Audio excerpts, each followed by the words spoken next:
sala de la facultad, sí. Sí, porque es más fácil después para poder subir los videos. Ok.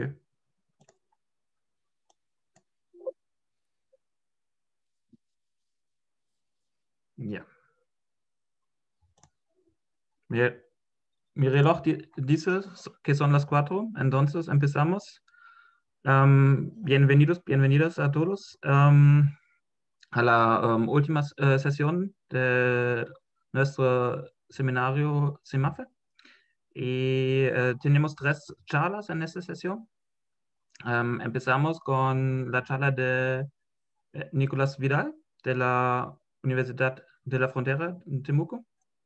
Y él va a hacer su charla sobre el tema Magnon Tolerance Induced by a Magnetic Field Gradient. Nicolás, por favor. Gracias, Fabián. Bueno, para mí es un honor, perdón, es un honor poder dictar. Es la primera vez que participo del CIMAFE y además tengo el honor de participar en la organización. Así que estoy muy contento de poder mostrar mi trabajo en esta ocasión. Como bien dijo Fabián, mi trabajo se titula, en español, Magnum Polaris inducidos por un gradiente campo magnético. Este trabajo lo hicimos en colaboración con Esteban Aguilera, que es un estudiante, no, ya no es estudiante, ya es magíster en física de la Universidad de Chile, con Alejandro Roldán, él es profesor de la Universidad de Aysén, con Rembert Twin, tiene como 3 afiliaciones, 2 de Holanda y la otra no me acuerdo muy bien, y el profesor Álvaro Núñez de la Universidad de Chile. Y bueno, este trabajo fue publicado este año, así que cualquier detalle del cálculo se puede ver acá. Entonces, bueno, voy a hablar de lo que son los Magnum Polarons, y los Magnum Polarons, ya voy a explicar de qué se tratan, pero antes de eso tengo que saber pasar por un término energético que tiene que ver con la magnetostricción, que se denomina acoplamiento magnetoelástico o magnetoelastic coupling. Entonces, voy a tratar de dar una pequeña explicación sobre el origen microscópico de esto. Si suponemos nosotros que tenemos una red rígida de espines, que pueden estar oscilando, ¿cierto?, a su frecuencia natural. Si uno excita esta red de manera magnética, uno va a tener entonces una propagación de ondas de spin, por ejemplo. ¿Sí? De tal manera que uno tiene un sistema con grados de libertad magnético. Entonces uno se podría hacer la pregunta, bueno, ¿qué pasa si además las posiciones de estos espines también tienen una excitación coherente? ¿Sí? Lo que dice relación con ondas elásticas, básicamente. Y entonces uno puede tener, puede hacer coexistir tanto ondas de spin como ondas elásticas. Ese es más o menos el cuadro general de lo que yo voy a hablar. Y la pregunta es cómo nosotros introducimos este efecto al hamiltoniano en el sistema. Bueno, esto por supuesto ya fue hecho hace mucho tiempo atrás. Kittel ya consideró este efecto en esos años. Y él dice básicamente, mira, tú estás distorsionando la red y además tú vas a tener tienes la distorsión de la red que además se acopla con la magnetización. Entonces lo único que hay que hacer es considerar ciertas simetrías del sistema para que posteriormente nosotros expandimos la energía de anisotropía en términos de las distorsiones. ¿Sí? Y básicamente él obtiene esta expresión de acá, donde hay un acoplo entre las componentes del tensor de strain con la magnetización y que está mediada por 2 constantes magnetoelásticas y bueno, y aquí abajo está escrito de una forma un poquito más compacta. ¿Sí? Entonces, ¿qué significan estos 2 términos que aparecen acá? El primer término es un acoplamiento magnetoelástico que emerge básicamente de la anisotropía. ¿Cómo nosotros podemos entender esto? Nosotros sabemos que la energía entre 2 espines está mediada por la energía de intercambio, pero la energía de intercambio es proporcional a la integral de intercambio, y uno usualmente la considera como constante, pero eventualmente depende de la posición relativa de los espines. Entonces esta posición relativa, si varía, entonces va a variar la energía de intercambio. Lo mismo pasa con la anisotropía, lo mismo pasa con la energía dipolar. Entonces eventualmente cualquier energía que tenga una dependencia en la posición relativa entre los espines va a dar lugar entonces a un acoplamiento magnetoelástico. Esto es lo que está acá. El primer término corresponde a un acoplamiento magnetoelástico que es mediado por la anisotropía, y entonces aquí está el acoplamiento espino-órbita, etc. Y acá está el acoplamiento magnetoelástico mediado por el intercambio. Entonces lo interesante del sistema que nosotros estudiamos es decir, mira, tú tienes una red donde tú puedes excitar, tienes un material tal que tú puedes excitar un grado de libertad elástico, un grado de libertad magnético y te permite hibridizar. ¿Sí? Eso da lugar, ¿no es cierto? Bueno, uno puede estudiar esto en respuesta lineal a primer orden, en desviaciones, y da lugar a ecuaciones acopladas de la magnetización y de las componentes del vector de desplazamiento. Tenemos acá ecuaciones acopladas y da lugar a lo que denominan ondas magnetoelásticas. ¿Sí? Fíjense que está mediado por este B2, que corresponde a una constante magnetoelástica, y es fácil ver que si el B2 es cero, es decir, no hay acoplamiento magnetoelástico en el sistema, entonces tenemos dos subsistemas desacoplados. Las dos primeras corresponden al sistema magnético, ondas de spin, mientras que el segundo corresponde a ondas elásticas. ¿Sí? Pero entonces se acoplan mediadas por este acoplamiento magnetoelástico, ese B2. Uno puede cuantizar la teoría y expresarlo en términos de un hamiltoniano en segunda cuantización, sin entrar en mayores detalles. Acá los A corresponden a los operadores de magnones, los C a los de fonones. Entonces, hasta segundo orden, en operadores bosónicos, uno tiene hibridización de cuasipartículas. Es decir, el cuanto de una onda elástica es un fonón, mientras que el cuanto de una onda spin es un magnón, y este hamiltoniano permite hibridización entre ellas, y entonces el cuanto de las ondas magnetoelásticas es lo que se llaman los magnon polars. ¿Sí? Y eso se pueden ver experimentalmente y teóricamente en relación al cruce entre las relaciones de dispersión de los magnones y fonones. Por ejemplo, acá, en esta región, tenemos que en la presencia de acoplamiento magnetoelástico, las bandas no se tocan, hay un punto de anticrossing, y uno dice que en esa región entonces no vive un magnon, no vive un fonón, sino que vive un magnon polar, análogamente a lo que pasa en ese punto. Entonces, bueno, ¿por qué los queremos estudiar? Principalmente porque muchas de las propiedades de transporte, en donde están involucrados los grados de libertad mecánico y magnético, dicen relación con las presencias, con las constantes magnetoelásticas. Entonces, hay propiedades de transporte que son manejadas por los magnon polars y que dependen entonces del strength de esta interacción. Entonces, algunas preguntas que nosotros nos hicimos con el fin de llevar este problema es si hay alguna forma de controlar el strength de esta interacción, cómo podríamos nuclear magnon polars y finalmente, si es posible, de alguna manera manejar o tunear el acoplamiento magnetoelástico. Entonces, nuestra propuesta es la siguiente. Lo decimos, mira, basados en el hecho que cualquier parámetro del material que dependa de la posición relativa entre dos espines da lugar a un acoplamiento magnetoelástico, nosotros decimos, ok, si nosotros aplicamos un gradiente de campo magnético, lo que estamos haciendo es que en cada uno de los sitios de la red, cada uno de estos espines va a sentir una fuerza distinta, de tal manera de que la separación, eventualmente, de cada uno de estos espines va a ser distinta. Entonces nosotros vamos a inducir un acoplamiento magnetoelástico cuando aplicamos un gradiente de campo magnético en el sistema. Entonces, por una parte, entonces, la intuición nos dice, ok, ahí vas a inducir un acoplamiento magnetoelástico. Pero por otra parte, uno sabe que la aplicación de un gradiente magnético sobre un sistema magnético da lugar a fuerzas magnéticas. ¿Sí? Uno sabe que va como el gradiente, hay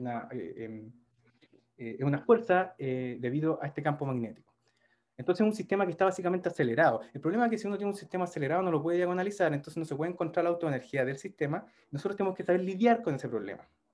Lo que nosotros producimos es, bueno, vamos a considerar algo así como un cristal magnónico, de tal manera de que vamos a aplicar un gradiente de campo magnético que también sea periódico, de tal manera de que el gradiente de campo magnético va a ser tal que se aplica sobre una de las celdas unitarias del sistema, tal que la fuerza neta, la fuerza magnética neta sobre esa celda unitaria sea cero. Con eso nosotros nos aseguramos que el sistema no está acelerado, está en equilibrio, luego es diagonalizable. ¿Sí? Bueno, al incorporar el gradiente de campo magnético en el término usual de Zeeman, no quiero entrar en mucho detalle de cálculo, nosotros encontramos esta forma esta parte del hamiltoniano que tiene que ver con el acoplamiento magnetoelástico. Y acá está escrito explícitamente en segunda cuantización, donde lo notable es que el parámetro que da cuenta de la interacción magnetoelástica mediada por el gradiente de campo magnético es proporcional justamente a la magnitud de este campo magnético. ¿Sí? Y no solo eso, los índices que están acá, el índice beta, está relacionado a la polarización de los fonones. Es decir, esta derivada que aparece acá, esta es la derivada de la componente X del campo magnético a lo largo de la dirección beta, y esto, la derivada de la componente I del campo magnético a lo largo de la dirección beta, me indica que en relación a la dirección en que se aplique el gradiente de campo magnético, entonces son los fonones que se acoplan a ese sistema. Entonces nosotros tenemos libertad para escoger qué fonones, digamos, con qué polarización, son acoplados al sistema magnético a través de la dirección del gradiente de campo magnético. ¿Sí? Y además, entonces, en principio, una cantidad controlable este parámetro, porque depende de la magnitud de este gradiente. Entonces, nosotros hicimos una prueba, así como un modelo de juguete. Nosotros propusimos este campo magnético, que es periódico, entonces su gradiente es periódico, donde este parámetro Q tiene que ver con la periodicidad de la red, y este M me da cuenta del número de los sitios de la base. ¿Sí? Entonces, aquí muestro algunos resultados. La figura, esta es la relación de dispersión para las bandas de Magnum Polarnos. La figura A muestra, fíjense que las bandas verdes corresponden a excitaciones magnónicas y las bandas azules corresponden a excitaciones fonónicas. Y el intermedio, el rojo, donde está encerrado esto acá, corresponden a los puntos de anti-crossing point, donde las bandas no se cruzan, pero sí están fuertemente interactuando. Es decir, es el punto donde tenemos el máximo acoplamiento magnetoelástico. El gráfico A, entonces, es un gradiente aplicado a lo largo de la dirección X, y vemos que la banda magnónica se acopla solamente con una de las bandas, perdón, con una de las bandas fonónicas. Olvidé mencionar que esto es aplicado al jig. El jig tiene, la relación de dispersión fonónica del jig, tiene una transversal, perdón, dos transversales iguales y una longitudinal.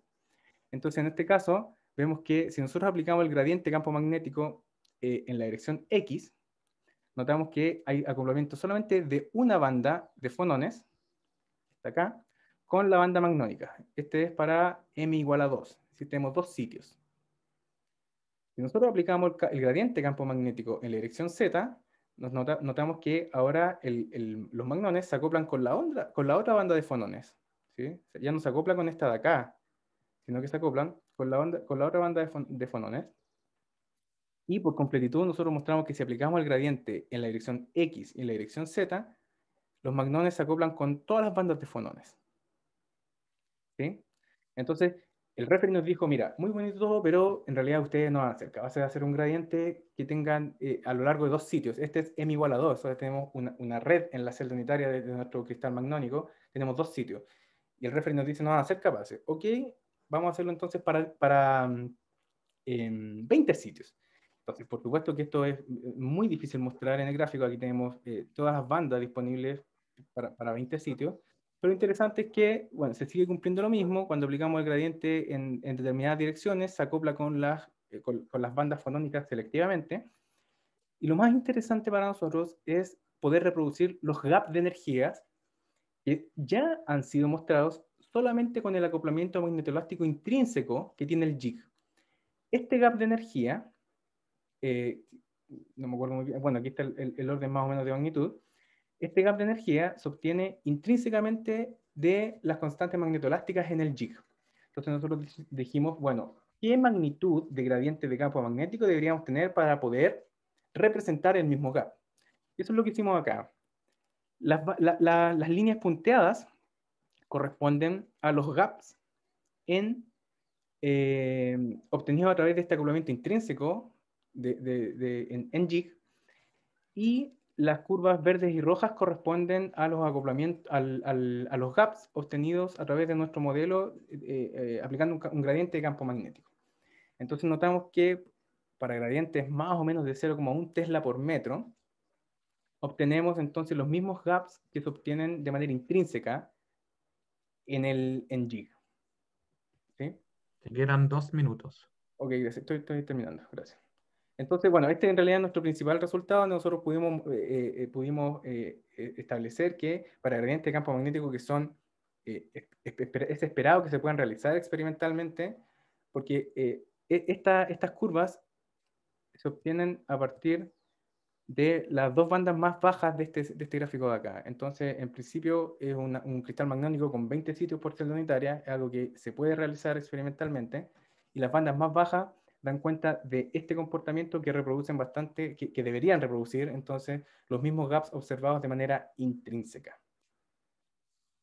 Entonces, algunas conclusiones. Nosotros propusimos un acoplamiento magnetoelástico que se puede controlar debido a la magnitud del gradiente de campo magnético. No solo eso, no, además nosotros tenemos la libertad de poder escoger qué bandas fonónicas pueden acoplarse con los magnones a través de la dirección del gradiente de campo magnético. Tenemos que en jig los efectos medidos hasta ahora, principalmente efectos de transporte, en principio a través de nuestra propuesta podrían alcanzarse con gradientes del orden de 0,1 Tesla por metro, de tal manera de que nosotros predecimos un aumento en las propiedades de transporte cuando nuestra propuesta sea usada. Finalmente, nosotros creemos que probablemente los antiferromagnetos deberían ser un poco más adecuados para nuestra propuesta, principalmente por la condición de tener que en la celda unitaria el gradiente de campo magnético debe cancelar las fuerzas magnéticas. Entonces, como un antiferromagnético en cada una de las celdas unitarias, que uno tiene un spin up y otro down, en principio aplicando un gradiente lineal en esa estructura, uno debería tener una fuerza igual a cero. Entonces, finalmente, agradecer, por supuesto, a la Universidad de la Frontera, quien me ha acogido desde marzo hasta la fecha, Fondesit, porque me ha permitido vivir hace harto rato ya, al Sedena, que soy un eterno agradecido del Sedena, yo creo que hasta que no muera el Sedena, yo voy a seguir agradeciéndole en todas mis presentaciones, y por supuesto al CIMAFRE, que le agarré un cariño inmenso ahora que ayudé en la organización. Y por último, no me puedo despedir sin mostrarle una foto espectacular del eclipse que vivimos nosotros. Y en realidad lo vimos así. Eso, muchas gracias. Gracias, Nicolás. Yo veo que hay una pregunta. Diego Rosales. Hola, ¿qué tal? Muchas gracias. Muy buena la charla. Te quería hacer una consulta. Dos consultas en realidad.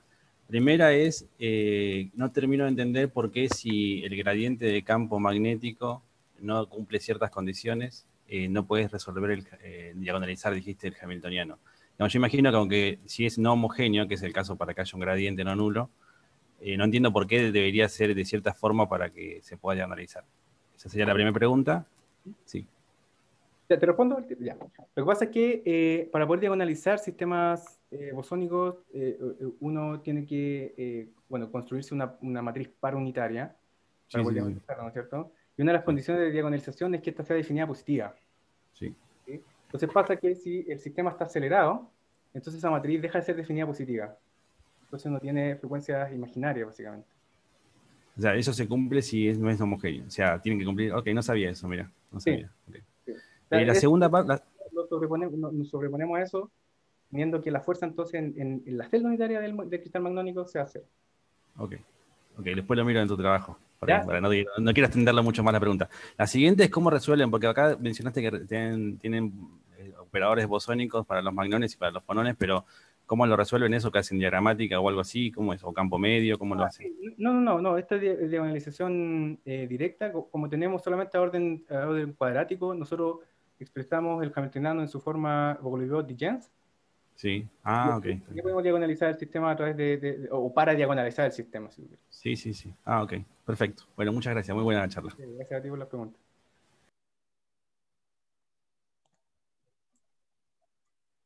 Nico, Otra tengo una pregunta pregunta. de Nicolás Vargas. Sí. Nico, gracias por la presentación. Está bien buena, pero tengo un par de dudas. ¿Ya? La primera relacionada con quizás me confundí un poco con la figura, con el campo, el gradiente de campo, ¿es un gradiente a lo largo de la cadena o es perpendicular? Sí, Eh, en realidad, nosotros como modelo juguete lo pusimos largo en la cadena, pero en principio puede ser en cualquier dirección. pero no es una condición como necesaria para... A ver, te No, explico. En no. general, los gradientes de campo, o cuando uno aplica campos alternos en una muestra, genera obviamente corrientes de eddy current y disipación térmica. Entonces, mi pregunta iba en esa dirección, si acá uno incluye un gradiente de campo, ¿hay alguna disipación? Si es que uno lo considera tipo como AC. Sí, esa es una buena pregunta. Bueno, en nuestro modelo no consideramos disipación. No No. consideramos. Entonces y Enrico, no sabría responderte en realidad a la pregunta porque no sabría cuál es el efecto de la disipación en el sistema. Bueno, no importa. Con respecto al GIC, eligieron GIC porque está el resultado experimental, pero Sí. si bien recuerdo, la magnetostricción del GIC es bastante baja. ¿Sí? Sí. Es chiquitita, pero es lo suficientemente chiquitita como para mostrar efectos en las propiedades de transporte. Por ejemplo, en el coeficiente de spin-Siebeck del efecto Siebeck de spin, o el efecto inverso del efecto Nernst de spin. Entonces, se ven anomalías, incluso en JIT que tiene una magnetostricción pequeña, como tú dices. Entonces, el GIC que ellos hacen es un GIC grueso, ¿no? Porque para poder ver algún efecto importante tiene que ser un GIC, no sé, milímetro. Esa es una buena pregunta.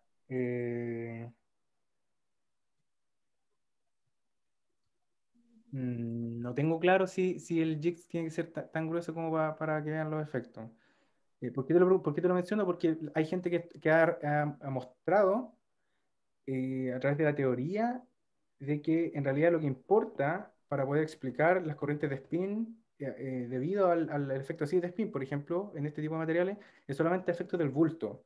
Entonces, basándome un poco en eso, yo diría que no necesariamente tienen que ser tan delgadas. A ver. No sé, ahorita tendría que verlo bien. No, por problema, Nico. Vale, muchas gracias. Ya, gracias a ti por las preguntas. Tengo otras. Tengo rato. Entonces, gracias, Nicolás. Gracias. Y seguimos con la charla de